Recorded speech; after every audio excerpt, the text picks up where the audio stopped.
I am a real American. Fight for the rights of every man. I am a real American. And fight for what's right. Fight for your life. R.I.P. Hulk Hogan. Ozzy Osbourne. Malcolm Jamal Warner. Rough week. Chuck Mangione. Rough week. Welcome to the Bang Tay Drum Podcast. Whoa. I turned into Ron Burgundy. Joe Biden. I'm reading the teleprompter for this man who made all kinds of errors last time. I apologize. Bang the Drum Podcast. Cut off the teleprompter there. We're excited to be here. A lot going on. Perfect timing for a podcast. We're here on a Saturday morning. We'll be up today, actually published. Heat advisories everywhere. They say stay indoors. Why do I say that, Stevie? I'm outside all day. All day. Don't give a damn what they tell me. Hopefully I'm still alive tomorrow for the can. Don't have a heat stroke. Welcome aboard, Stevie Z. What's going on, man? A lot. Tough week, Good. man. If you're our age. Tough week. Tough week. Week. We're not going to make this a somber thing here. I'll just do a real quick thing. But, you know, you're my age. Hulk Hogan, I grew up the satellite. Saw him before. I was always confused, like, wait a second. He's fought Andre the Giant before. You know, you see all this stuff, and then he came in. He caught, I was telling my daughter and some of her friends and stuff, they don't understand the popularity of this guy. A lot of guys are banging on him. They're hypocrites. Same media that, you know, won't talk about the NBA being anti-Semitic. A lot of their comments are all over him, right? Come on, man. The guy just passed away. Give it a break. They never do. But, you know, he accomplished a lot. He was not my favorite. You know, WWE was not my F then, was not my favorite. It was more Ric Flair and NWA, but I watched it all every week. With Uncle Terry, who we haven't talked about in a while. Yeah. Uncle Terry and I on Saturday mornings at my grandma, his mom's, we watched a ton of that wrestling. My neighbor, who we call Grandma, who wasn't, I don't think I ever told you this, she was mid-'80s, used to go to wrestling. Loved Hulk Hogan, believed it, right? Got in trouble, she stuck her cane out and tripped a wrestler at a big event, you know, in her 80s. So Hulk Hogan, man, he was everywhere and anywhere when I was a kid. You know, Malcolm Jamal Warner from The Cosby Show, Ozzy Osbourne, if you like music. I mean, he's a Fruit Loop, but man, ton of hits, like just legends. Yeah, I heard Crazy Train today. Chuck Mangione, a legendary, instrumentalist of jazz and whatnot. So a tough week. On that note, I accused Kate. I gotta apologize. Kate Carlisle from Black Sheep Performance was on our show. He was being mean to me yesterday, so I said, you know what? I think you're bad luck. Look at all the people that died after going on the show.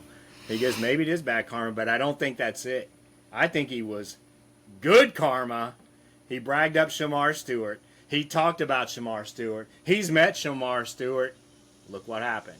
Shamar's back, Stevie. Take it. Signage, baby. Pretty sure the Bengals didn't cave. Shemar's group pretty much has said that they had to get this done. Yep. Luckily, only 2 days of practice missed. The team's off today. They come back out tomorrow. No pads tomorrow, but they will be in pads Monday. So I'm sure they'll ramp him up a little bit. No OTAs, you know what I mean? He's definitely going to get some snaps, though. They're a little thin.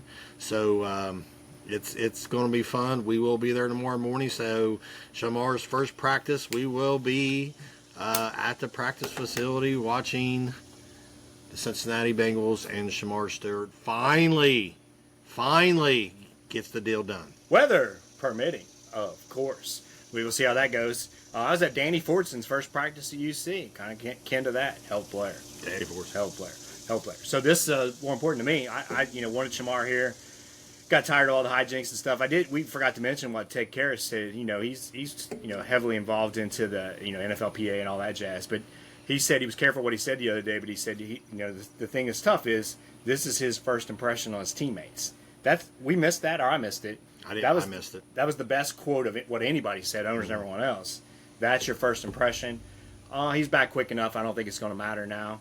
We're going to get into the depth of their defensive line, which I like. We're going to talk today more about Shemar, probably. We're going to do a Who Days. We're going to talk about Noah Fant, that happened after our show. Mm-hmm. Christian Wilkins, who the Raiders are taking a different approach, right? Training camp updates, what we saw, who's coming on, what we're reading.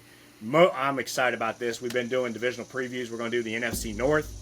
Probably my favorite division on that side. Of course, the AFC North. Wrapping that up today. Talk about our trip to camp, shuffle. And we're going to be out of here. So we got a lot in store today, so we're going to get rolling. Shemar signed. That starts off with the Who Days, Stevie. But we're drinking early on a Saturday morning. Rheingeist Cheetah, right? Mm-hmm. It's a lager. It's actually not bad. Pretty good flavor. I consistently feel my taste buds changing as I start to drink some of There these we other go. flavors. So I'm going to give this a 3.5 out of 5. There you go. He's coming around. This guy might be a real beer drinker. We get into this podcast, keep it going. He might end up being a real beer drinker. The L's will probably never be there for me, but whatever. You're full of L's. L's, as in losses. I like this beer, one of my favorites. We're going to try to pick some up, maybe Jungle Gyms this weekend. Get some stuff that maybe neither one of us have tried. I'll just grab something random, see what we got. The thing we're not factoring in our beer tasting, though, how thirsty we are, time of day. Are we pairing it with anything? So it's not all apples to apples. It's Saturday morning at 11 o'clock. It does taste pretty good. I have to admit. Oh, yeah, it tastes good. It tastes great. So I give this beer It don't matter what time it is. No, I like these type of beers. Light, summer type drinking beer. I drink it anytime, but definitely a good, tailgating beer when we're out there in the heat, week 2 versus when they're getting ready to thump Trevor Lawrence and his long hair. We might be drinking something like this. We'll be there. Maybe. We'll be there. If, all things continue. So, I like it. I'll give it a 4. You liked it. I'm smoking a Monte Cristo Espado cigar. Little small, little thin ones. I like it. Pretty good cigar. Nowhere near as good as Perdomo as far as I'm concerned. Monte Cristo is the big name. Or used to be anyway because you couldn't get them, but now you can. Noah Fant. Cut. Big time prospect coming out. Everybody loved him. Everybody wanted him. He's not quite lived up to that. He's on the free agent market. Had a what they call it, a positive deal. Yeah. Positive meeting. I'm sorry. Positive meeting. In Cincy. How you doing, neighbor? I think they got some pretty good depth at tight end, which we're going to talk about in a little bit. But they don't have someone that can do what he can do. I'd like to see him sign Fant personally. Your thoughts on that? Yeah, I like seeing him sign him too. He'd be huge depth wise. If anybody would go down, then you can move Gesicki anywhere, right? You got Yoshi. We'll talk about camp here in a little while, but I hear Burton's playing out of his mind. So you've got all these weapons, but all it takes is one piece to go down, and then the dominoes fall, right? So it changes the whole complex of that tight end area. I think everybody knows that we've said it. I mean, Gesicki is not a tight end. He's a big slot, or he can play outside. He can do fades. He can do back shoulders. He can do things like that on the outside. So you could move him outside just a touch, but by putting Fant on inline, and for him to be able, he's not a tremendous blocker. No. So let's not get that. Yeah, let's get that right. He's more of a tight end. He's more of a tight end, and they can do more 2 tight end sets and still have Gesicki on the field. So you have Sample, who is going to be. He's a great blocker. He'll catch you 25 balls a year. 200 yards, whatever. Oh, yeah. Get you a nice first down, maybe score a touchdown, whatever. But with this guy and his run after catch is really good. And he's had 400 yards in every season he's played. Yep. So in some of the offenses that he's been in, you know what I mean? For him to get that type of production is actually pretty good. What could he do if someone would happen to go down? Oh, the kind of numbers he could put up with Joe Burrow. The sky could be the limit for the guy, really. Even with all the other weapons. But my point, if someone goes down, that's where I think the signing would come to the front and be the biggest reason why they'd sign him. Yeah, well, I think he's better. Gesicki aside, I think he's better than the tight ends on their roster. Yep. Like you said, it's hard to believe. I lost track. He's been in the league since 2019. 19 was his rookie season. Golly, I didn't think he'd been in the league that long. So he's not a youngster, 27 years old. Yep. His rookie year, he had 40 catches, 562, 3 touchdowns, all the way up to 673, 670 with Denver. You get him with those are good yards for a tight end. Oh, absolutely. Yeah. And like you said, most of that was with mediocre quarterback play, right? Yeah. At best. So he's been around. I'm sure there's other teams looking at him. We'll see. I'd like to see him sign. And then Christian Wilkins, who I have a cousin who's been a Raiders fan my whole life, right? And he was asking, a couple years ago when they signed him, I said, this guy, he was big time with the Dolphins, right? I think he was a heck of a player. He's 29. Who knows what happened there? There's, as he said, she said there. Is it injuries? Was he, bad, in the locker room? I don't know what happened. But to me, he wouldn't be a bad signing either at DN, D tackle. He's kind of played both. He's been around the league since 2019. He's a little older than what fan who we just mentioned. Only 5 games last year with the LVR, but 3 straight years with Miami, 21, 22, 23. He started 17 games. He had 9 sacks in 2023. 10 tackles for loss, 16 tackles for loss, 10 tackles for loss, 13 quarterback hits. 2 years ago, he had 23 quarterback hits.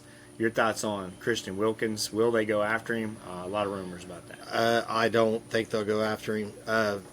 That whole situation is a little fishy. Like, especially when you know who the head coach is now. Yeah.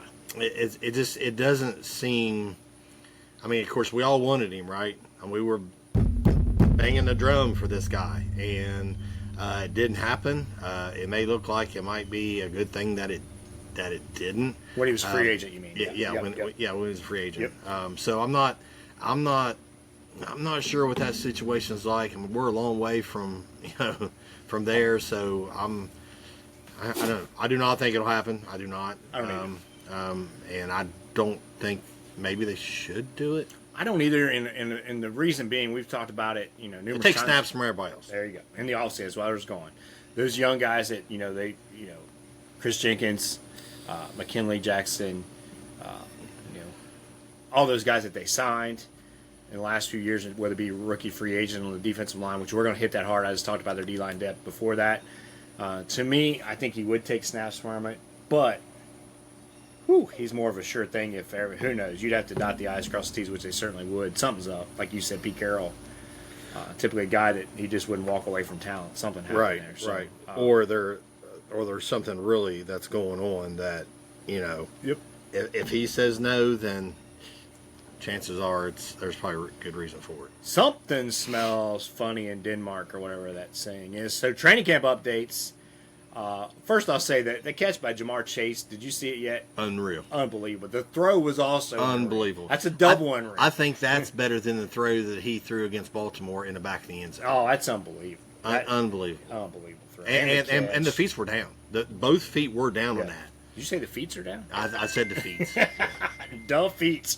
Duff feet are down. That might be our new saying. We might have to hashtag that sucker. Duff feet were in. That was a heck of a catch, one-handed. Defense is playing. That was really good coverage, honestly. That's just a perfect throw, perfect catch. Can't defend it. You kind of stole the thunder there accidentally, but Burton has made some really nice plays, talking a little junk while he's doing it. He looks pretty damn good, man. You never know, right? Well, I told you, I've always put that caution, the asterisk. Absolutely. People get nuts over people in camp, and and we're going to talk about that in Hard Knocks. You almost wait for it. It's like you're on the edge, like, okay, when's he going to screw up? Yeah. With him, it's not can he play or not. Right. No, it's not at all. You can tell the kid can play. He can play. He can run. He's explosive. And honestly, I don't, if he gets 30 catches and, a large yards per catch and he's opening up. Maybe 12, 13 yards catch. Oh. Close to 400 yards. He'd be maybe more than that a catch, right? Because it's going to be long bomb type stuff. Possibly. But him just out there opening up that offense down the field helps Shemar and T. So he could be a big addition, too. Anything that you've noticed with all the training camp updates? There's a lot coming out. They're practicing right now, so we don't have today's updates, of course, but from the last couple days. Burton for sure. Joe is he's except for practice 1, the last couple days he's been humming. From what I hear, Murphy has looked pretty good. Now, no pads. You know what I mean? You can't hit the quarterback, which you never can, but they basically just stop and, Joe will, he'll move around or do whatever to get up in the pocket. Joe looks good moving, looks really good moving, getting up in the pocket, getting out on the edge. He's took off and ran sometimes, which isn't great, right? Because that means if no one's getting open when pressure too. Yeah, on training camp on 7-on-7s or 11-on-11s. However, from what I understand, Cam has been really physical, like extremely physical. Maybe to the point where it might be a little too physical. He may get dialed back a little bit on that.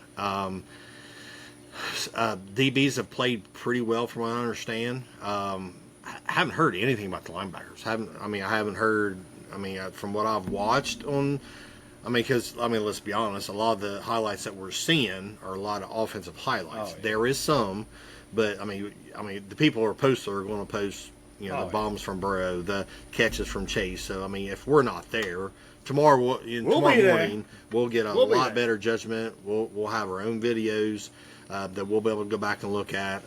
Probably be taking more videos than I ever have in my whole entire life. But looks like to me, from what I understand, because I guess the offense is playing well, but the defense seems to come back. Like I said, might be a play or two offensively, and then all of a sudden the defense will make a play or two.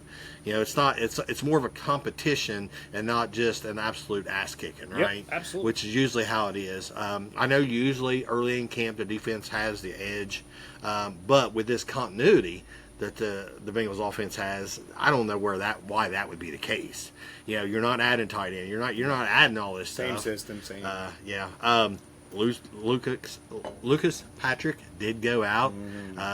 Did have a brace, not necessarily a brace, but a sleeve over his leg yesterday in the locker room afterwards. Was limping around. Depth. We've been preaching depth and guard all freaking year long. And it's just why they look at all these other positions, and it's fine to look at those, but why they just ignore guard is beyond me. I don't understand why they ignore guard, but they do. They've ignored guard the whole time, and I hope it don't come back and bite them in the ass. I really don't. I think it's going to be a good year. I think even though they're picked to win and there's still chances. I mean, their odds to win the Super Bowl are still better than most, top 5 or whatever. Yep. Still feels like they're overlooking them a little bit because all this contract bullshit, But I really think that, the defense, we both think the defense is going to be better. Oh, yeah. Doesn't take much, but I think we both think the defense is going to be better. So I think camp-wise, getting Shemar back in there is going to help get that rotation down, get him with all of his defensive line guys, and get some continuity and see what the hell they can do. Yeah, to me, I think from a defensive standpoint, if you play on your heels all the time, which is kind of Lou's system, I think that just I don't want to make too much out of that, but if you play pickup basketball and you're just slaying back, or even real basketball and you're playing back in the zone all the time, you're not as aggressive. It's hard to be, right? Yeah. You can say Jim Boeheim's teams did, but that's about it. So when you're up and you're in people's face, like Cam Taylor-Britt is a press corner, right? He's going to get beat sometime. He's a physical press corner. He's laying back all the time, and it's just I just don't think their personnel match the type of system that they're playing. I don't know what that was, sorry. I think we're being attacked by aliens, so it sounds like. I knew it was coming. I could feel it. Hulk Hogan died, and boom, they're coming. So I think, I think that helps, and I think just that the newness of it has put some enthusiasm in the entire defense, so they're going to be more amped, more. The only thing I'll say, like, if you think back, I went to the Packers practice and the Colts practice, the defense kind of dominated Jordan Love and Richardson, right? It's difficult because, it's not live. But I just think they're going to be so much more aggressive. Trey's going to be back. We said Shemar be back. Happened a little quicker than we thought. It was a big deal, but we knew I was he'd be not back. sure. I thought he would. I said in the last episode he'd be back soon. Didn't think it'd be this soon. But I think Trey's going to happen pretty soon, too. So, all's right in the world of Philadelphia, or whatever that saying is. I'm butchering my sayings today. But honestly, to your point about the guard, I'd take Noah Fant in a second. But Scherf's still out there. If I want to sign somebody, that's where I'm going. Kind of wonder about Scherf since he ain't signed with anyone else. Is he contemplating retirement more than he is anything? I think he's contemplating he doesn't want to be in camp. Those guys do that a lot, right? I get it. But to me, I think even if Lucas is healthy, I think that right guard position is concerning, right? And we're assuming that Fairchild will be all right, which I think he will. Right? Too. But that's a question mark too at guard, right? And then depth. Which we're going to get to when we get to the team here shortly. Anything else you want to say as we get into the NFC North and then the AFC North? Nope. Let's go on. Let's do it. The Detroit Lions. The Detroit Lions, led by one of our favorite coaches, old school coach Dan Campbell, went 15-2 last year. Lost in the divisional round to the Washington Commandskins, 45-31 in an ugly game. Tons of injuries. remarkable stat here as I was looking at this a couple days ago. First in the league at points per game at 33 a game. 7th in defensive points a game at 20, which that's pretty high for what it used to be. But, Stafford had a hell of a year. Our Goff, Freudian slip. Goff had a hell of a year. 4,600 yards, 37 touchdowns, 12 interceptions, which is misleading because he threw 5 in one game. A game they won. Yeah. You remember that game they came back? Yeah. 272 yards a game, and then you got Gibbs. And let's go through the depth chart real quick.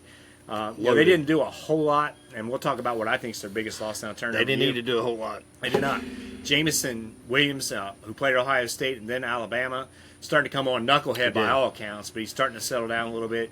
Amon St. Brown's one of my favorite players in the league. Outside of the Bengals team, he might be my favorite player in the league.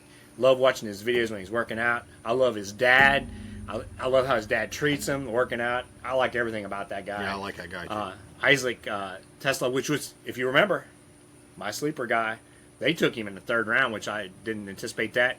Bengals fan favorite Tate Rutledge went to them in the 2nd round, who will start at center.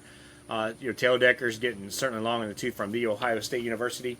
Penei Sewell, who we know real well, rumored to the Bengals back in the 21 draft. Probably the best, not probably, is the best right tackle in the game. Sam Laporta, who you wanted really bad, tight end from Iowa, has exceeded expectations. Gibbs is one of the best flashbacks in the league. Montgomery's a very good back to offset him. Loaded. They're loaded. Hendon Hooker, thought he might be traded by now. He's their backup, still hanging around. What hurt them more than anything last year was the Aiden Hutchinson's injury. He'll be back. They drafted Tyleek Williams from the Ohio State University. He's going to be a stud for them. Mark it down. Former Bengal DJ Reader's there. Started playing better after he got healthy, quite frankly. Davenport, who is a guy I openly missed him, and the Saints drafted him several years ago. Anzalone's tough. Malcolm Rodriguez, a Hard Knocks favorite. We might talk to somebody about that here in a day or two. Jack Campbell's a really good player. They've just drafted really, really well. They had DJ Reed. I mean, you look at most of these guys are their guys. Brian Branch, what a steal. I think that division is going to be tougher this year. I think the Bears, who we'll get to, are going to play better. The Vikings got some question mark at quarterback. The Packers are going to be solid. 15-2 last year. I got the Lions going 12-5, but still winning the division. Their biggest loss, Ben Johnson. I like Aaron Glenn. But the biggest loss is the offense coordinator, Ben Johnson, who's now the head coach at Chicago. When they meet, that's going to be fireworks. He's going to pull all the tricks out of the bag. We saw it. Your thoughts on the Detroit Lions? Yeah, they're absolutely just loaded from top to bottom. They have drafted so well.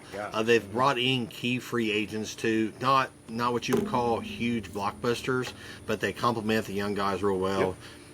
DJ was one of them, right? They play as a team. I mean, that locker room seems to be, because they're led by such a great coach and Campbell. I got them I still got them like, I don't know, 13-4 probably. Yeah, I'm right there with you. Such a tough division, I think. It's going to be way tougher than what it was, that's for sure. But yeah, probably 13-4 is what I'll say. 13-4. I went accidentally out of alphabetical order because I got excited about the Lions. Because I like that team. I don't root for anything from Michigan, but I do like that team. And I typically don't root for teams that play indoors. But I like that team. I'm still got to. I really don't like indoor teams. But transition to Chicago Bears, 5-12 last year. Matt Eberflus kind of mailed it in. I liked him as a coach. I don't know what the hell happened there. 5-12. They were awful, but they blew a ton of games at the end. Their defense wasn't that bad, honestly. 13th in the league at points per game, 28th in the league at scoring with that offense. Inexcusable. Caleb Williams was up and down. He's a knucklehead. I don't know that he is a knucklehead. He's just kind of weird. That's an understatement. 208, but you see the crybaby 68 sacks. A lot of that's on him, though.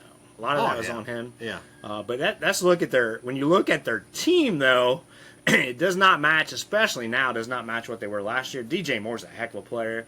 Rome and Adunze, I liked him coming out. They added Luther Burden III, who evidently is really struggling. We'll talk about that in a second. They added all kinds of guys. Joe Tooney, free agency. Drew Dahlman, we talked about it in Atlanta, losing him is a big deal, right? Jonah Jackson at right guard. Darnell Wright, they're still right tackle. They drafted Colston Loveland, which is kind of a surprise because they got Cole Kmet. But they've given, there's no excuse for Caleb Williams now. They got DeAndre Sweat. He's when he's healthy, quick little back. But that offense is tailored to Ben Johnson right now. So if Caleb Williams can't do it, it's Caleb Williams. I mean, that team is loaded now on offense. Stole, I thought, Montez Sweat last year in the trade. Added Grady Jarrett, who's old, a little long in the tooth. Still a pretty darn good player from Atlanta. Dio, I'm not going to leave his last name, good pass rusher. This is a situational guy, good at what he does. Add Shemar Turner. Defensively, Jalen Johnson's a really good back. Byard's a really good safety. Jaquan Brisker from Penn State a couple years ago, really nice player. Kyler Gordon, really nice corner. I mean, they've got on both sides of the ball. I think this team has drastically improved. What does Ben Johnson do with him? I think that addition in and of itself is enough to propel them. I don't think they're going to make the playoffs, but I think playoffs. I think they go like 9-8, maybe even venture in that 10-win range. The division's tough, but this is a much improved team. Chicago's got something to be excited about with this head coach. I would have taken this head coach to replace Zach in a second. I mean, you can't really do that. I get why they wouldn't, but to me, I think he is a top. We're going to see. I think this guy's a top-notch head coach, like elite head coach, and they're going to prove. You go from 5 wins to 10 or 9 in year one, which I think they will. And then from then, I think the division's going to be theirs. I just don't think Detroit's come back enough yet, and they went far enough. But the future's bright in Soldier Field. The Bears, your thoughts? Probably, I'm gonna be a little different than you. So I think they're going to play a lot better, and they're going to be a lot better football team. But I don't see that many wins. I think they're going to have to learn how to win first. If they can pull some off early, and then that will propel them to win maybe some tight games, especially divisional games later in the year. I can see them getting to that 8, 9, 10 win mark. I'm going to say anywhere between like 5 and 7, but they're going to be a way better football team. Like, you're going to see it, like, coming down the end of the game and some different things that's going to happen. It's going to start raining because it wasn't giving any rain. I just checked it. But I think as the year prolongs, especially if they can pull off some wins early, I think they'll start to play better. But I'll say 7 wins. 7 wins. That's a 2-game improvement. Not much, but still improvement. So this is typical weather around here, and I'm sure it's the same in Cincinnati area. You look at the forecast. The other day they had like 1% chance of rain. I looked out and it's just pouring down. So who knows what's going to happen? The Green Bay, bring me one to Packers, please. The Green Bay Packers, the historic Green Bay Packers, 11-6 last year. Looked really bad, I thought, in that Philadelphia game. Some bonehead plays. Love got hurt early overseas. On them goofy international games. You've heard me bang on them many times. 8th in the league at points for. 6th in the league points against. 11. That's a really good season. Just a tough division with Detroit and Minnesota, really. Jordan Love was not quite what I thought. He 96.7 rating. He threw 11 picks, 25, but only 225 yards a game in this league. They got Josh Jacobs, who's an absolute fucking stud. What do you have rushing? Curious. 1,300 yards, I think. Let me see. No, Love. 200 or 300 yards. I'll find it here. He did not. He didn't rush for that many this year. Let's see, 5.5 yards. Yeah, he didn't have that many this year. Kind of 83 yards, it says. He just didn't move around like. I think it's the injury. Honestly, that early season injury. But you got, if he's healthy, which he will be. I saw him at camp, man. That guy's got a can. It's unbelievable. They had a Matthew Golden, which surprised everybody. And if you're Aaron Rodgers and Brett Favre, you got to be sitting home like, what the hell, dudes? You never drafted a receiver for me. But they made receivers, right? Mm-hmm. But Romeo Dobbs, talented. Christian Watson is a super talented receiver. He just can't stay healthy, and he's not going to. But Jaden Reed, the little guy, is a player. They added Golden, like we said, Savion Williams in the 3rd round. They've got some players on the outside. Running back Jacobs, who I mentioned. Tight end Tucker Kraft played really well. Musgrave, his biggest complaint coming in is he couldn't stay healthy, and you're seeing that. But when he is, darn good player, right? Their offensive line's solid. There's some question marks there. Defensively, they, of course, lost Jair Alexander. We'll talk about later. Rashawn Gary, from up north. Boo. He's a really good player. Van Ness from Iowa's really playing well. Added Nate Hobbs. They still got Xavier McKinney. Added Mike Robinson late.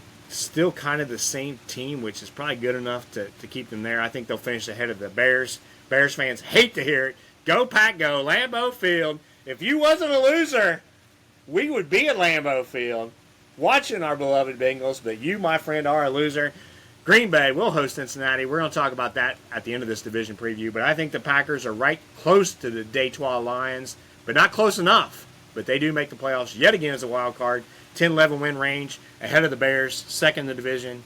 Your thoughts on Green Bay? Hell of a football coach, by the way. Yeah, hell of a football coach. 10 or 11 wins. I'm right there with you. They could squeak out 12 or 13. Just kind of depending on how Chicago is and if Detroit comes back to earth a little bit. Losing the offensive coordinator. Big time. So we'll see. I'm around that 11 win mark. I think Love will play better this year. I do. He played pretty good at times last year. It's just that he didn't look the same. Wasn't as aggressive. There was something going on. Probably 11 wins, and I think that defense may take a step back. Kind of hard to tell. We'll see. Ain't long, brother. Won't be long. It's coming. Speaking of coming, I'm going to get wet. I'm going to have to move. I'm going to try to tough it out. We transition to the Minnesota Vikings, who were 14-3 last year, lost in the wild card in very ugly fashion. Sam Darnold came back to being Sam Darnold. Kevin O'Connell is a very good football coach. He's one of the young guys, one of the few young guys I actually like coming in. I can't believe the training. 9th in the league points for, 5th in the league points against. Darnold had a really good year. J.J. McCarthy got hurt. Apologize for the background noise. The sun is shining. I hope. CCR. You ever seen the rain, the sun, whatever that song is? It's there. How you going to dry your hair? Yeah, I know. The Vikings. So now, the big question with the Vikings. So here's the thing. I don't like J.J. McCarthy because of where he played from. You would have to admit this. I liked him in the draft even before I won $1,000 off of him. We both liked him in the draft. I really liked him. Justin Jefferson, probably the second best receiver in the league. Take that, Vikings. Chase is number 1. Jordan Addison's a really good player. They added Felton, who I like too. Donovan Jackson from Ohio State at guard. He has a more natural position. Their offensive line's pretty darn good. A couple key additions there, Ryan Kelly. T.J. Hawkinson's been banged up a lot. Still good tight end. Sam Howell, they traded for backup. Go figure. You never know, though, right? McCarthy coming off an injury. Aaron Jones, still pretty good back. Defensively, I think they're taking some steps back there a little bit. Ivan Pace Jr., I love coming out. They added a couple free agents. Akuda, who's never stayed healthy out of Ohio State. Right. Thought he was going to be a big-time player. We like Kobe King as a steal there late. I think the Vikings take a major step back. It's tough. You got a new quarterback. You got a new lot of things. 14-3 last year. And we said it all year long, and we'll give him credit. But we also bet against him a lot and lost. They just kept winning. You remember we were watching those international games sitting in Hilltop. Yeah. I think they come way back. I think they're a 7-win, 8-win team, but I do think McCarthy develops. But I think this division has stepped up. I think they finished last in the division. Your thoughts on the Minnesota Vikings? They're going to take a step back, but it ain't going to be that far. I still see them going 10-7. I follow. I'm going to guess. I think there's 3 or 4 beat writers on X from Minnesota. Minnesota. So he has threw some absolute dimes. He could be a player. So not Joe Burrow dime. But he's back of the end too. zone, corner end zone, a lot of red zone stuff. If they do well in the red zone, just get down there, hand the ball off, and don't make the mistake, in between the 20s, get to the end zone and see if he can make some throws. You do got the second best receiver in the league. He's tough. And then you factor in the running game should be pretty decent. Yep. He's not getting any younger, but he's tough. No. I still think 9 to 11 wins, but I'm going to stick with 10-7 because from what I've seen, and again, you're talking 3 days, right? It's July 26th. It is July 26th. So, let's not get too carried away with anything. So, but from what I've seen early, he seems to know the offense. And then you got to trust the guys too, right? He's gonna trust JJ. He's gonna trust him. Mm-hmm. You know what I mean? So just throw it up to that guy and see if he can go make plays in the red zone and put points on the board. 'Cause that's what it's all about. Yep. I just think that first year starter, you just never know. But I think he's gonna be a good one. But it's his second training camp, though, right? Yeah. So I mean that's going to make a difference. He was hurt pretty early, though, if you remember. Division. Here's the odds. The Lions are favored to win the division at plus 150. Packers close at plus 270. Vikings right there at plus 290. The Bears are the long shot at plus 525. Plus 525. So that wraps it up for the NFC. But I do want to comment on a couple things here, my friend. Week 3. The Cincinnati Bengals will be at the Minnesota Vikings. Week 5, we will be there. All things go as planned. October 5th, the Detroit Lions at the Cincinnati Bengals. I've never seen the Lions in person, I believe. I don't think I have either. That'd be the first one. Then week 6, if I had a true friend that really loved the team, a friend that was really into it, we would be in Lambeau What was that date again? Field. What was that date again? October 12th, 4:25. You get an extra hour to get up there, 3 hours to get up there. Week 6, that's going to be a doozy. Let's go, baby. Let's go. So they got some divisional games there that should be fun. Huh? I'm not going to Green Bay. Why not? Honestly, I really don't want to. That's what I thought. Week 9, the Chicago Bears. My buddy will have his bear hat on, his bear claws on, and no doubt we'll get on TV. The day before my birthday, the Bears, the Bengals. That should be fun. We transition. We're going to leave the Bengals out till last. Fair enough? Fair enough. Fair enough. We're going to start with the Baltimore Ratbirds. Guess what? Quote the Raven, nevermore, because they suck. They don't suck. They're a very good franchise. I hate them. I think I hate them just as much as I hate Pittsburgh. I really do. I think I do. John Harbaugh, points for, third in the league at 30.5, which is surprising. 9th, points against. Won the wild card game against a very bad Pittsburgh team. Lost. Could very easily won that game against the Bills. Shouldn't have been in it, really, but things turned their way there towards the end. Buffalo could have blew them out. Honestly, didn't do it. Todd Monken has done a very good job there as offensive coordinator. I like how they got their scheme as Eric Coryell. I do not consider that to be Eric Coryell's system. I could consider it to be Todd Monken's college system, because you got a quarterback that loves to run around, and boy, can he run around. He had a 119 rating, which sounds great. It is. He had a yards attempt. Sounds great. 8.8 it is. Yards, all that sounds great. But, what, Steve? But what? 245. 245 a game, and which yardage. is career high for him, of course. I think. I just made that up. I think it's career high for him. I don't. Was it even that high? 245. Was it 245? Yeah, which for him is a lot, right? But he gets a lot of open throws. A lot of that's their offense. A lot of it's his legs. More than Todd Monken is his legs. Rain stop. Do you see a rainbow anywhere? Be pretty cool if it happened while we're on the NFC North. DeAndre Hopkins, not real concerned about that addition. But Zay Flowers is a player. Bateman, but Zay Flowers is a player. Big time. Their offensive line's getting a little long in the tooth on the left tackle, certainly. Add some young guys there. I don't like Feely that well. Linderbaum, really nice player. Lamar Jackson, we bang on him. He's hard to handle because he runs so well. Yep. They got extremely lucky where Jerry Jones messed up. They didn't add Derrick Henry. It'd been interesting to see how that season played out. They play the fullback, their traditional fullback. Mark Andrews had a rough stretch there, right? If you're a Baltimore fan, you could say, well, we could easily win that game, and they're right, right? They're absolutely right because he fumbled and all that stuff. And Isaiah Likely did a nice job. They're very good at drafting. On defense, you look at them as a whole. You look at their players, you think, how is this defense that good? Namadi is really tough. They added a few guys. Here's what's going to come down to the draft. First I'll mention Kyle Hamilton, very good player. I don't like Humphrey that well. I don't like Wiggins that well.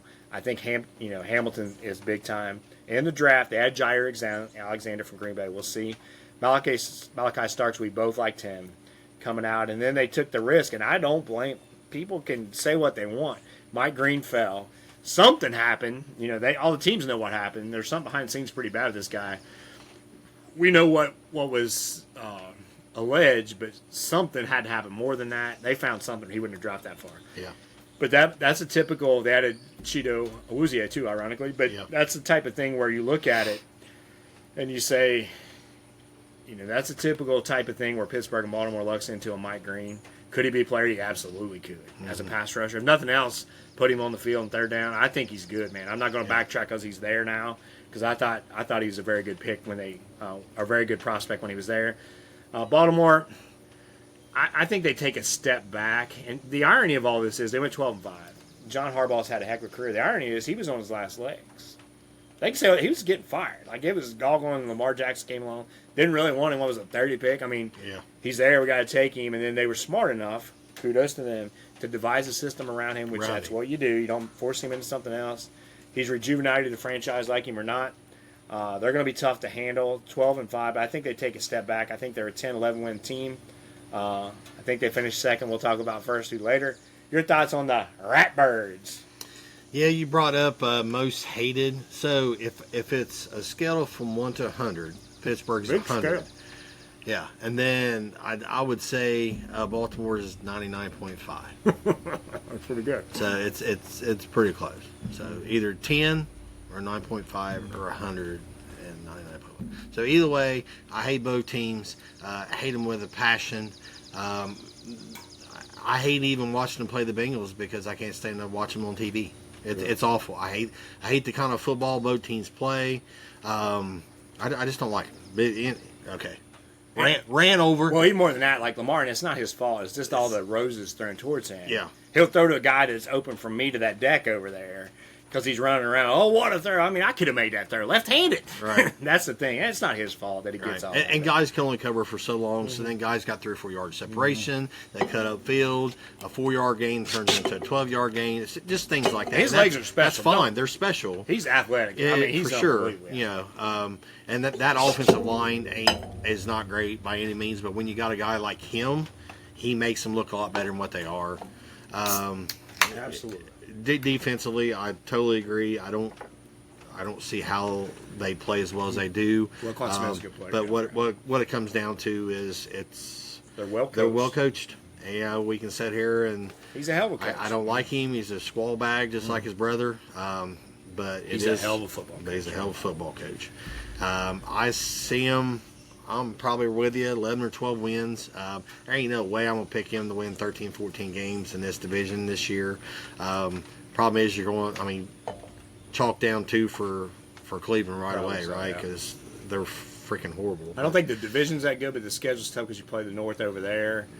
Exactly, yeah. I mean, you got to go these places regardless, you know. And division games and the type of games that this division plays, tough. A little bit like the Central.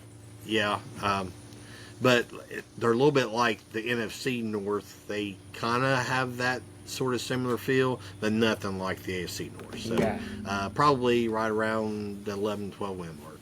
It's tough because that division's very physical, and a lot of the divisions aren't, right? That's what we talked about. It takes a beating on you playing those 6 games. Yep. And to be fair, like, not throwing roses at myself, but I will. Who said Lamar Jackson would be good in the draft and you should take him in the first round? That's hard to fucking believe. That was me, dude. I did.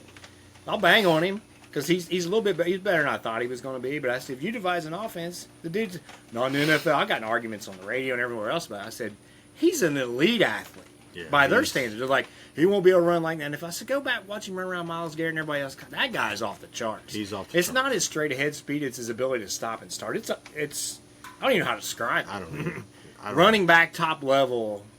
Probably better than any running back. Oh, he's unbelievable. But he's not an unbelievable thrower. No. Baltimore fans get mad all the time, but he can't. If you put him back there and he's not allowed to run, he's not even in the league. Nope.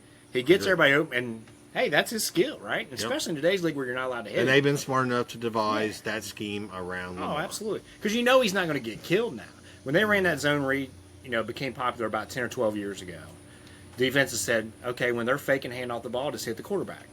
You don't need to worry. It's legal. Guess what they quit doing? Yeah, now they can't do that. So he can do and he can hold the ball and all that, and he's tough, right? All right, the Cleveland Browns went 3-14 last year, traded down. We didn't hit on it as much with Jacksonville because we wanted to wait on it. I thought it was a horrible trade. It was. Because I don't like Mason Graham, but we'll talk about that. So they struggled, 32nd in the league points for, 27th. The remnants of the Deshaun Watson trade is still with them, obviously. The thing is, how they approach things under that ownership is, I think Stefanski's actually a really good coach. Me too. I think he's a really good coach. That they added Tommy Reese as the offensive coordinator, changed things there. Got rid of Ken Dorsey, Jim Swartz, hell of a coach. Bubba Venturone's a good special teams coach. But what they do with the draft is they're like you and I would be doing fantasy football. Oh, we like that guy. There's no strategy. It's just okay. We'll take him. You can see by the quarterback. So at receiver, what is? I mean, golly. I mean, what do they have here at receiver, dude? Like everybody's going nuts over Judy, but he didn't do really anything. They added Deontay Johnson, who's been anywhere and everywhere. David Bell's still there. Edric Tillman. I mean, there's not. DeJuan Jones is penciled in as their left tackle. He wasn't even good at right tackle. Batonio's been in the league now. This is like his 11th or 12th year. Not the same player. Ponchi's okay, I guess. Wyatt Taylor's probably still pretty good. Conklin's good when he's healthy. He won't be healthy. He never is. Njoku's a good tight end. He's a very good tight end. I wanted the Bengals to get him when he's a free agent. I think he's a very good tight end. They added Harold Fannin Jr. I like him coming out. Quarterback, I guess it's Flacco's to win. He's got it now. You got Kenny Pickett, Dylan Gabriel, Shadur Sanders. Deshaun Watson's no longer in the picture. There's theories out there that they'll cut Dylan Gabriel, who they picked, and they had so many picks, they were just throwing them everywhere, like we said. They're going to hit on them to a level, right? But Hunter's a big time player, I think, and this has been the story with them. They trade down, didn't get Julio Jones, and you get this mass quantity of players. In hindsight, what would you rather have? 95% of the time in the NFL, if there's an elite player there, that's what you want. Everybody points back to that Herschel Walker trade, right? That's not how it usually works. Like Herschel Walker was, he had almost 2,000 yards combined when they traded for him. People forget that in Dallas, right? And it wasn't like he didn't have good years after. No, but they traded too much as a running back. And yeah. But the vast majority of the time when you're talking about the draft, those high-level players, when you trade down, they're there for you to take them. That's what you regret. Yep. And I think Travis Hunter's got a shot of being special. It's just where does he play? So they got, a number of picks. Future they didn't really do a whole lot. Jerome Ford, out of UC's solid back. But I like Judkins. I know he got in a little trouble from the Ohio State University. I really like Dylan Sampson, too. I think they did a good job on the running back picks. Defensively, Myles Garrett's off the charts. One of the best defensive ends in the game. Outside of that, though, Collins, I don't like Mason Graham. I wouldn't have taken him. I don't even think I'd take him in the first round. They took him, top 5 or whatever they got him at. I don't see it. Oh, neither. Not for a defensive tackle that can't rush the passer. I was thinking the middle linebacker there. Carson Scherswinger. I liked him. I thought that was a good pick. Denzel Ward's been around a while. Still solid. Delpit's still solid. Hickman, High State. Marvin Emerson. Greg Newsome, who they almost traded. They go nuts over these guys for a year or two. I just don't see it. Mike Hall Jr. is still there, too. I think this team's in for... I think what they'll do... I think ownership's maybe smart enough to know they caused all this. Stefanski will survive in. They're looking until next year. Maybe draft a true quarterback. That's not a horrible strategy. You got a couple young guys. If you play them at some point, which they will, if you ride Flacco the whole year, it's the dumbest strategy ever. But if they try with Gabriel, they try with Sanders, see where they're at, get a top 5 pick next year. If this class is really that good, for a change, maybe it's not that bad a strategy. But I would have taken Hunter anyway because you'd have that top pick anyway. And the thing is, we got all these picks. If we go into the 26th draft, we'll just trade up. Guess what? If Arch Manning's that good, guess who's not trading down? Whoever has him at the top pick. Yeah. You can offer the whole. They're not going to do it, right? Mm-hmm. Like we saw that even with Cam Ward, and I think Manning will be a much higher prospect than him. So I say they're going to be about that 3-4 win mark. I just don't see them even being as competitive as they were last year, honestly. And the Bengals better go up there week 1 and roll them. Your thoughts? Yep, they better go up there and roll them. I'm right with you. 2 to 3 wins. I think one problem they probably should have done was they probably should have kept Flacco for last year. Absolutely, he played well for him. And you know what I mean? And then absolutely, just take last year as a loss. Whatever happens. He probably wins you more games than 3. Which, however, then you're not picking where you're at there. Whatever. They didn't do their draft right anyway, so it don't matter. To have Travis Hunter, they're going to suck anyway. So they have Travis Hunter, and then next year they would have been picking high too. So I mean, it was dumb. I love to see it. I love stupidity from Cleveland. I love the fact that they're just the dumbest organization ever. I love that Watson. Yeah, should have kept Mayfield. I love that Watson is a total idiot. Yep. Love it. You know what I mean? Oh, we're going to pay all this guarantee money. Whatever. You guys are the only thing that they've done good in the last 6 or 7 years is hiring their head coach. That's the only thing that they have done good. And they probably accidentally did that. It was like, I bring this guy in. Let's see what he's got. If they fired him last year, like the rumor, he would have got snatched up quick. Oh, very quick. Especially as a coordinator and then probably head coach after. He's good with quarterbacks. I mean? So probably 2 to 3 wins. And then another mistake they can make, and I kind of disagree with you on this a little bit, I don't know if I would try so many quarterbacks, because how in the hell are you going to know what you've got in just 2, 3, 4 games? You know what I mean? Like it's. I'd start him out of the gate. I wouldn't start Flacco. I don't think I would either. I'd play Pickett a little bit and those two and see where you're at. I think I would have too. Just been like, just play these guys. You're not going to win. See which one's worth a damn. I mean, you play enough games now to where if they play 5, 6, 7 games apiece, and then if one of them gets on a roll, okay, let's see what we got. Yep. If not, okay, let's go to the other guy. I don't like Shedeur coming out. We suck anyway. I didn't like Shedeur coming out that much. I didn't either. As a top pick, but he's better than Gabriel. He's definitely better than what was he, 5th round? I like him better than the Louisville quarterback. I did. I liked Shedeur in the 2nd round. And he was picked in the top 2nd round. I liked him way better. I liked him top 3. Yeah. You know, not for him to drop where he dropped. No. So a lot of that's his dad and him, but he might develop into a solid quarterback, but I don't see anybody on that roster. It was almost like the NFL wanted to make a point just because of Deion, which is usually the opposite, right? Yeah. Usually the player and all the prestige. It's almost like they want to make a point and say, we're because of their antics and everything they do, and Deion running his mouth and Shedeur running his mouth, we're just not going to. And he's had 2 speeding tickets up there already. So he likes to drive fast. What's the big deal? If Gabriel was like 3 inches taller, I'd look at it as a whole lot different. But he's not, right? That dude is little. He's little by Russell Wilson standards, right? Mm-hmm. Frame and everything else. So I think it's going to be a rough year in Cleveland. But, when you got – that's the thing about kicking the can down the road. You can do that when there's hope for that next class and you got a couple picks. And, by all accounts, everybody thinks that next quarterback class is going to be really good. We'll see. I don't know. Now to Stevie's favorite team, the Pittsburgh Steelers. Chris Berman's voice. 16th in the league at points per game. Awful offense. 8th in defense still. Which, again, you look at their roster, that's coaching, man. I don't like Tomlin in many, many ways. But that MFer can coach. He can. Because I don't think their GM's done them any goodwill at all. Nope. They've done a very bad job. And most teams, and honestly, you'd probably be better off. The hand he's been dealt, that franchise the last 5 or 6 years, most teams would sink down and get higher picks. Which you could argue that might be the best way. But he's a good enough coach where I think he lifts them, and they exceed where they actually should be. So they dink around, either get in the playoffs or don't, go over 500, then you never get out of that well, right? Yeah. Because So I don't know about him. They signed Watt to a massive contract. You almost have to, but I think it's a bad move. And I think the DK Metcalf sign is a bad move. We'll see. I mean, you don't have a quarterback, right? I mean, now they got Aaron Rodgers. Maybe it's a little different. So big additions here. We'll talk that first. They added DK Metcalf. Still a good player. Getting a little on the too, but can be really good. Calvin Austin at times is not a bad player. Their offensive line, I think, is a little shaky there. You know what I'm saying? Freiermuth's solid. He's not as good as what everybody thought he was there. Jalen Warren, who I thought was better than Najee all last year, right? I'll get to Aaron in a second. They added Caleb Johnson from Ohio, from Hamilton, I think, right up the road. Out of Iowa, solid player. They're going to bang the ball. They got Trey Sermon back there way down the list, too. They drafted, unfortunately, they always do. Draft guys we like. Will Howard from the Ohio State University, unfortunately. Yep. You never know there. That's one you never know. I would have picked him over the Louisville quarterback. He went second. I honestly would have. He went 6th round. Rodgers, will he bounce back? Will he not bounce that back? He's a perfectionist. It's hard to see that system with him.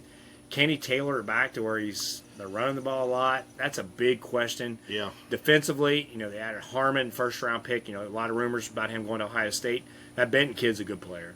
Cameron Hayward's been in the league for a long time from still the Ohio playing State. at a high level. He's pretty good at times still. Hell of a career. He's really good at Ohio State.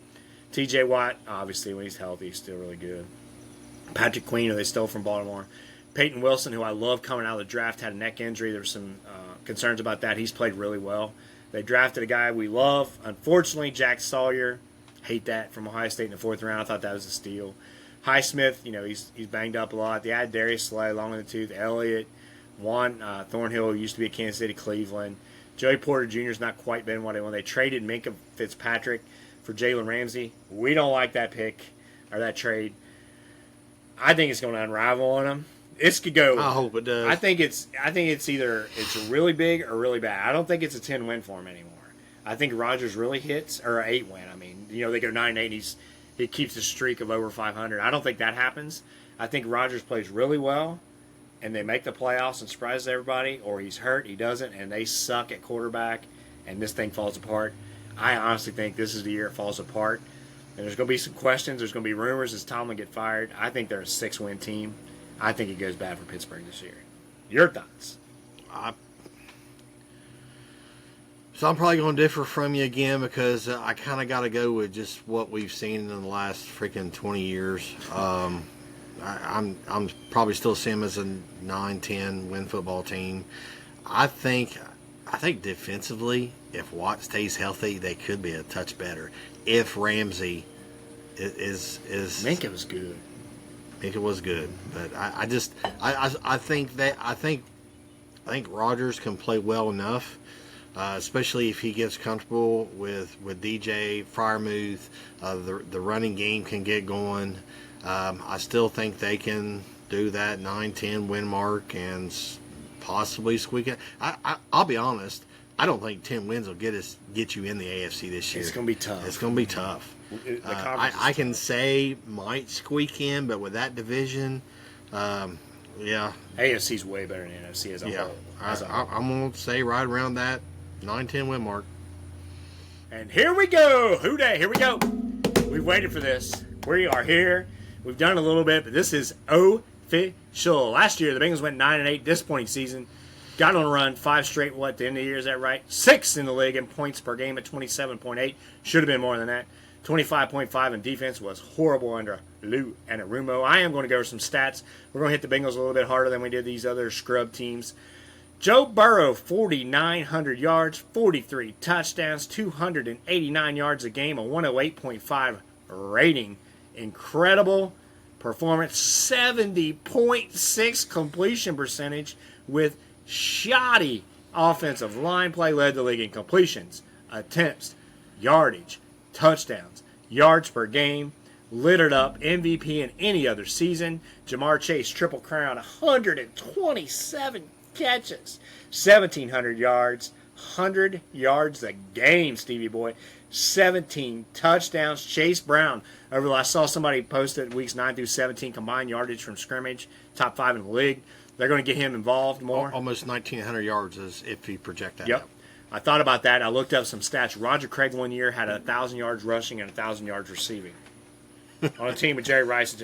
Yeah. That dude, underrated. But Chase Brown, high-stepping Roger Craig. Oh, he was so strong in his legs. So Chase Brown, everybody went nuts, and some I'm going to be not nice. Some D-bag, well, what do you got to say now after 3 games? I said, just hold tight. Let's see what happens about Mixon, right?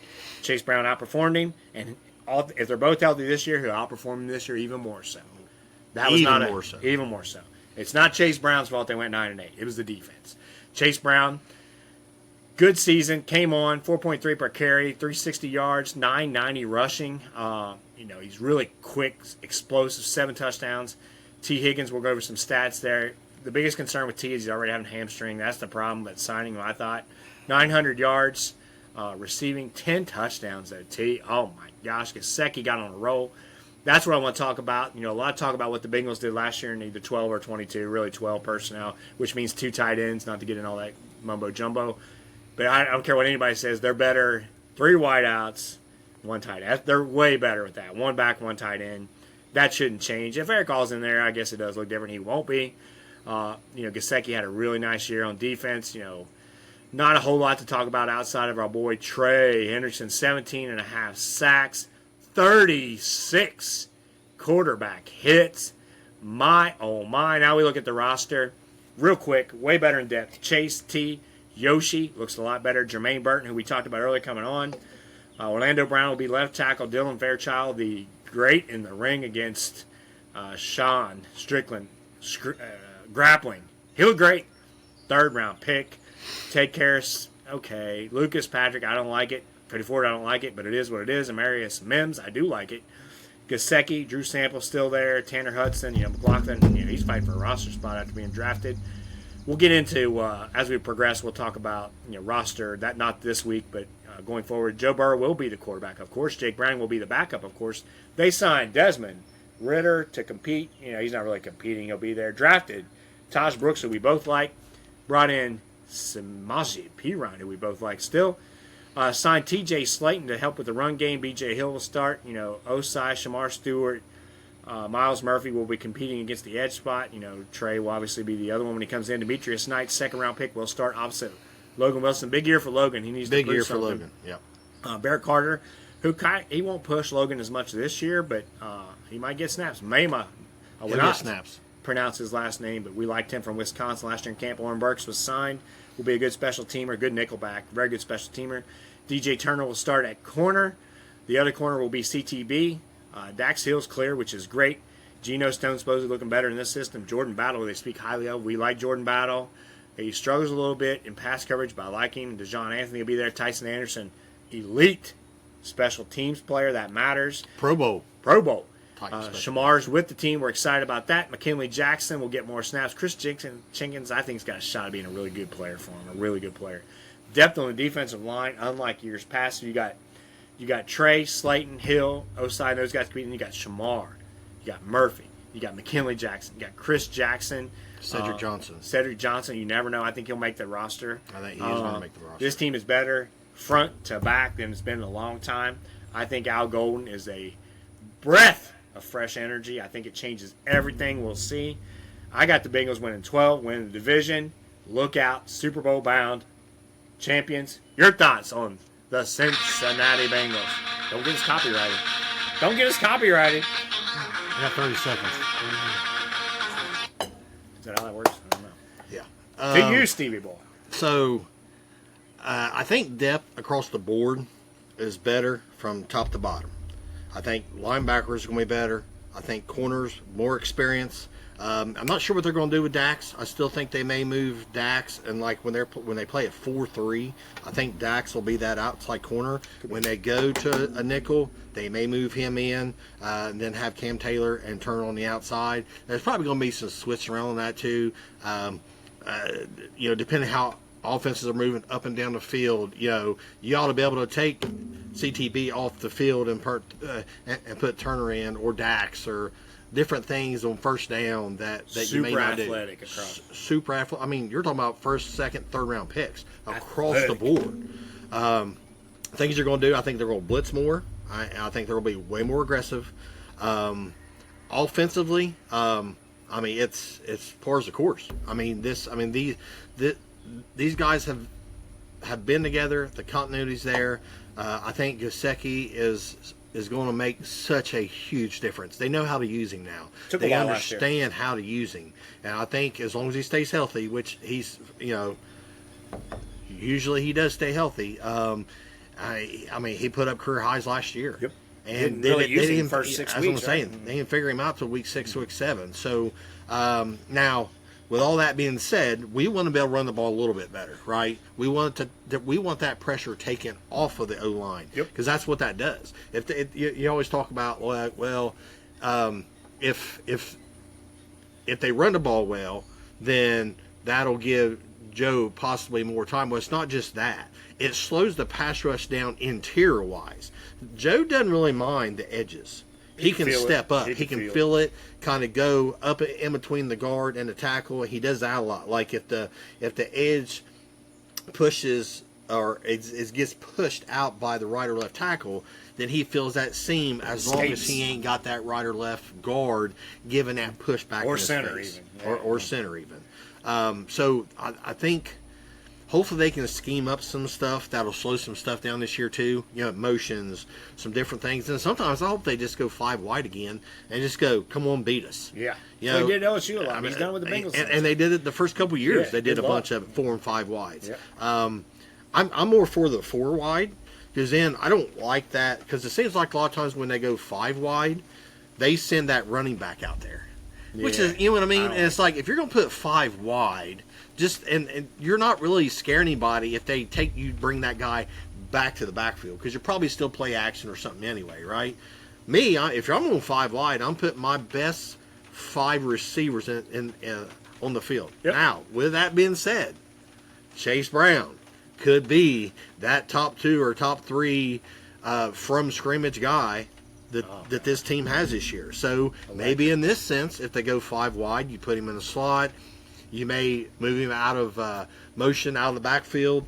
Let him go sneak behind the guard and in between the tackle, or send him around the tackle. Do some things with him that is creative. Get him in space and let this guy just play football. Because I'm telling you, and I've heard multiple people talk about, well, you got to watch because of the workload. Hold on. Let's back up. Because in college, that's all he done. Too much. Too much. Yeah, I mean, to the point. But because he was drafted so late in his career, I think I was like almost 26 years old now. Yeah, you got to use him. I mean, you might as well just use him now. I mean, we got 3 years left in him, and then durable. As a running back, He's durable. Give him the ball. You're paying him for another couple years. He'll be extension eligible next year. Let's just see what he's got for a full year and see what different schemes you can, because early on, let's be honest, they did not. And I think that's we part were of begging for it. Yeah, begging for it. Like, come on, I get it. Zach Moss got a little bit of a history in the league, blah blah blah, and still is okay back, but he is no Chase Brown. Didn't make any sense. I promise you that. And that aggravates me with the Bengals a little bit, how they're slow at recognizing, or they're hard-headed in what they start the season with and what they end with. And it's like, why don't you recognize this earlier? Yep. Like, you knew Mike Gesicki was an awesome wide receiver and tight end. Well, why does it take 6 or 7 weeks for you to figure Sign this him out? and want to go 2 tight end conservative. Yeah, didn't make any sense. That doesn't make a whole lot of sense. They fell in love with Eric Hall, which, again, I think he's going to be a good player for Bengals if he can stay healthy, if he comes back strong. But I just think the depth is better across the board, except for guard. And I think the defense, just because, new defensive coordinator, new linebacker, corners being healthy, battle playing more from day one, pretty much just saying, no, we're not going to do this back and forth.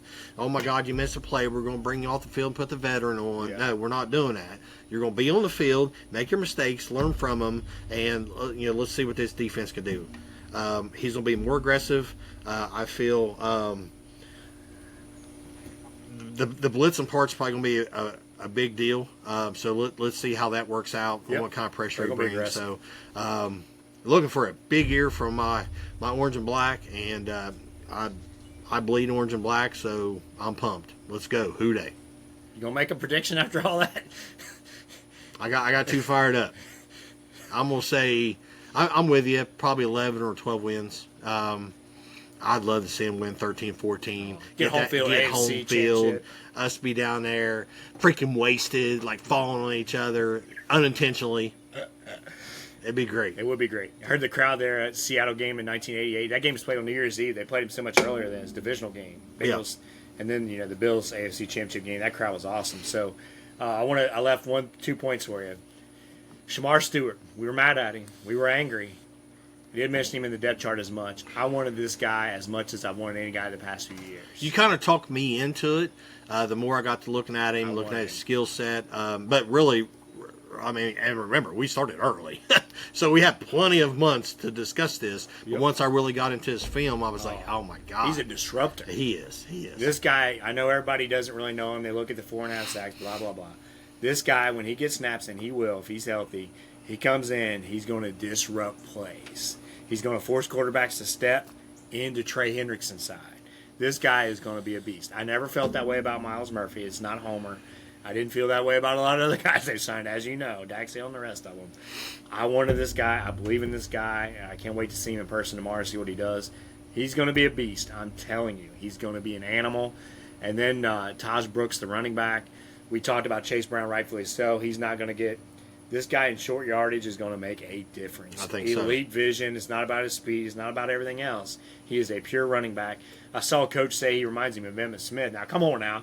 If he's Emmitt Smith, Chase is on the bench, he's getting 30 carries a game. I think that's a little extreme. But I'm excited about that. The division predictions or odds right now, according to Caesar Sportsbook, just for fun. Baltimore, minus 150. The Bengals, plus 250. The Steelers, plus 480. Browns a whopping plus 3,500, and that's what Vegas typically does this time of year, right? It's what happened last year, so of course the Ravens are favored. For the AFC Conference, we have not talked about that since we're finished with all the training camp previews. The Bills plus 300, the Ravens plus 340, the Chiefs plus 380. There's the big divide. The Bengals are all the way down to plus 900, and then the Chargers, which is kind of odd, right?